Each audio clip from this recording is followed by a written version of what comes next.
Hallo, welkom hier so by Farmspace. Okay, ons is hier so by Seil-Safari, bietjie op die boot en al die dinge saam met King Price.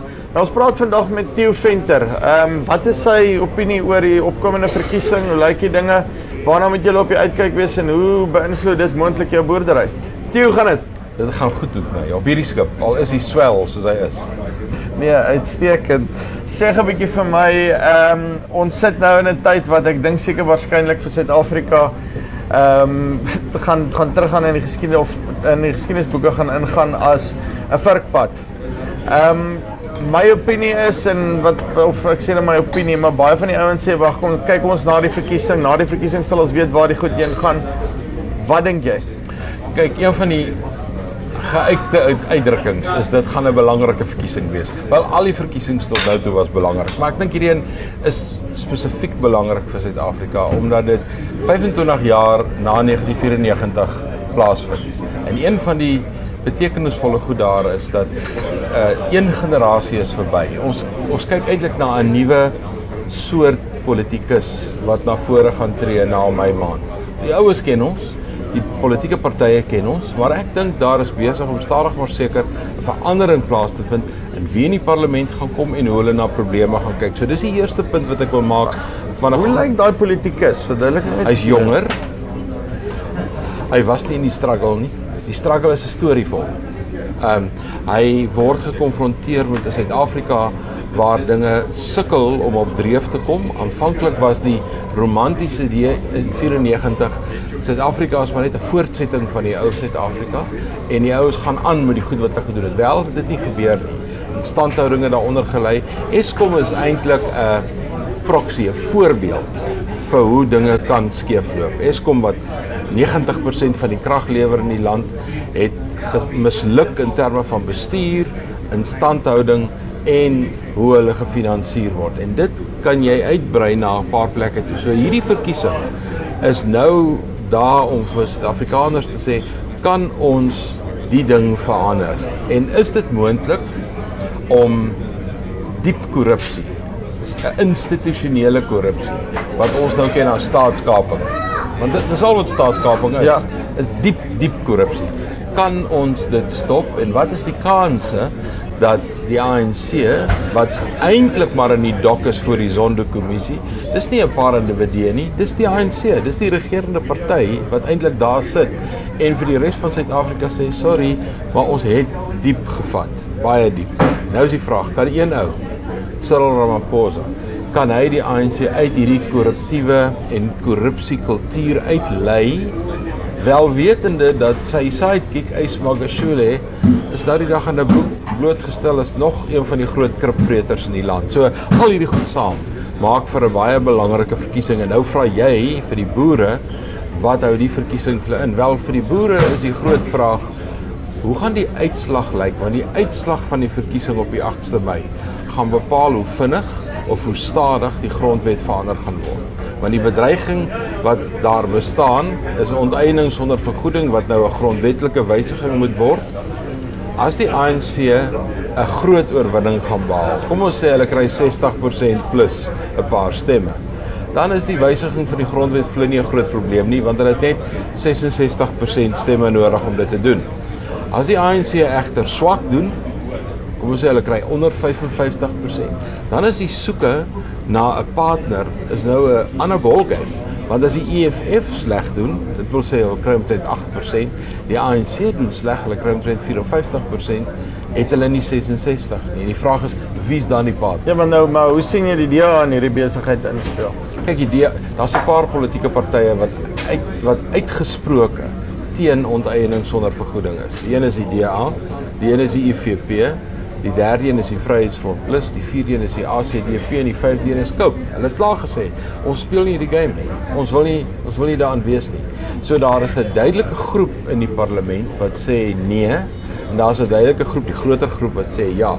Maar dis 'n grondwetlike wysiging, met ander woorde dit vereis die 2/3 meerderheid in die parlement. So ek dink die meeste van ons as waarnemers kyk na waartoe gaan daai ding lê. Uiteindelik dink ek die grondwet gaan gewysig word, persoonlik. Maar ek dink dis 'n kosmetiese wysiging. Ek weet nie of die sogenaamde onteieningsdrang 'n soort Zimbabwe scenario gaan voorhou nie. Ek dink daar gaan 'n paar simboliese soort onteienings plaasvind, maar ek dink vir die res is dit besigheid soos normaal, want ons moet onthou grond en eiendomsreg is 'n hoeksteen van ons ekonomie. En as jy dit gaan aantas, en die regering is klaar gewaarsku op 'n paar plekke, as jy dit gaan aantas, dan tas jy eintlik Suid-Afrika se standing in die wêreldekonomie aan. Want dis deel van die design. So jy wil nie graag daaraan peter nie. So in daardie opsig is hierdie verkiesing baie belangrik. Dan sê vir my, okay, en uit die aard van die saak uit neem ek aan, dit gaan wees, wat is die steen wat Cyril kry na die tyd, en in watse posisie staan hy na die verkiesing?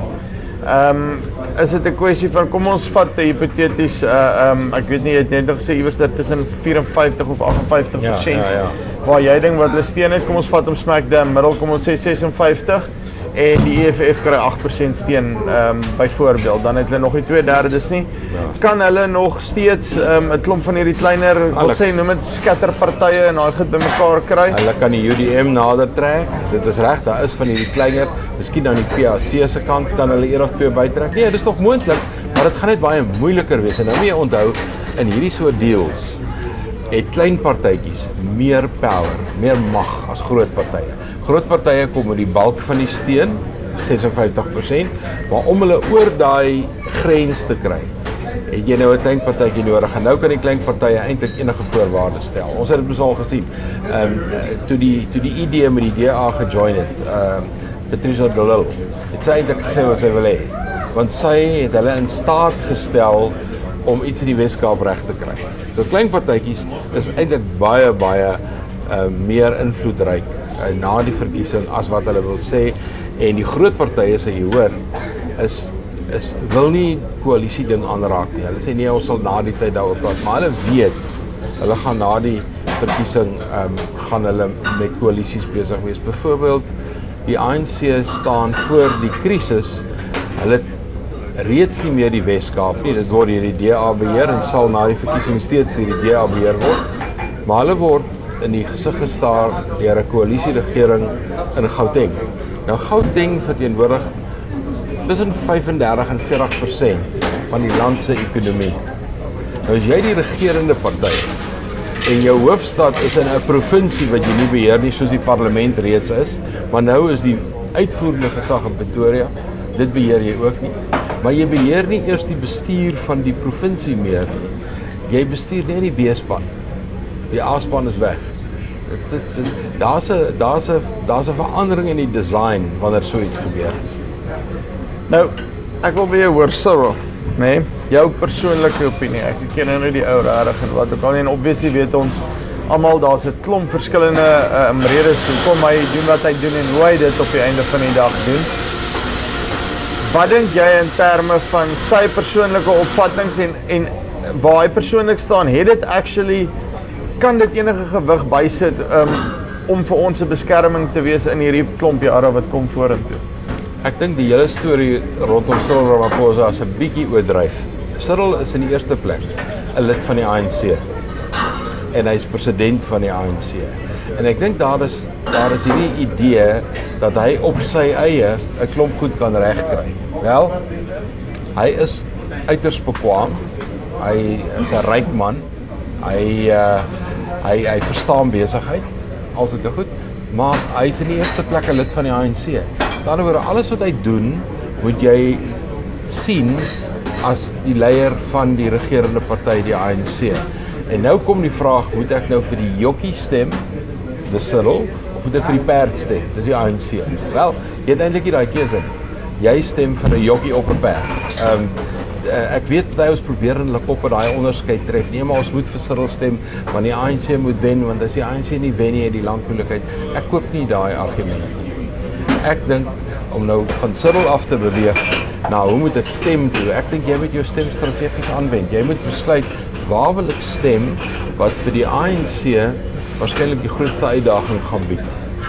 En baie ANC-ondersteuners sit met dieselfde dilemma, maar vir hulle is dit verskriklik moeilik, want die ANC het hierdie simboliese waarde dat dit die Vryheidsparty is. So wat hulle lyk my doen, hulle het dit in 2016 gedoen, hulle gaan nie stembus stuur, hulle bly net weg. Nou goed, nou sit ons in 'n proporsionele stelsel, wat beteken, as almal klaar gestem het, dan word die stemme bymekaar getel en dit word deur 400 gedeel om te besluit watter proporsie van die 400 parlementslede kry jy.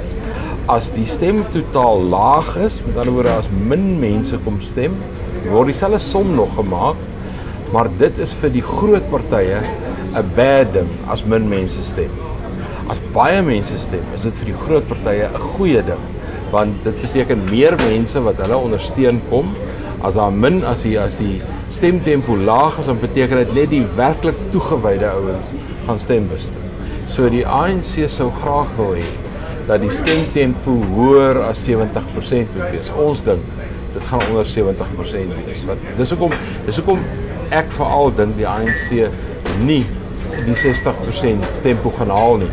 Terug by jou vraag oor Seil. Dit beteken, Seil het klaar beloof, hy wil 'n klomp goed doen, hy wil korrupsie stop, hy wil mense in die tronk gooi, hy wil die ekonomie aan die gang kry, al daai soort van goeders. Wel, as die ANC swak doen in hierdie verkiesing, gaan hy nie 'n keuse hê as om 'n kabinet saam te stel waarin die ou kripvreters van die ou dae nog steeds gaan wees, want die ANC as party gaan daai besluit neem, nie hy as president.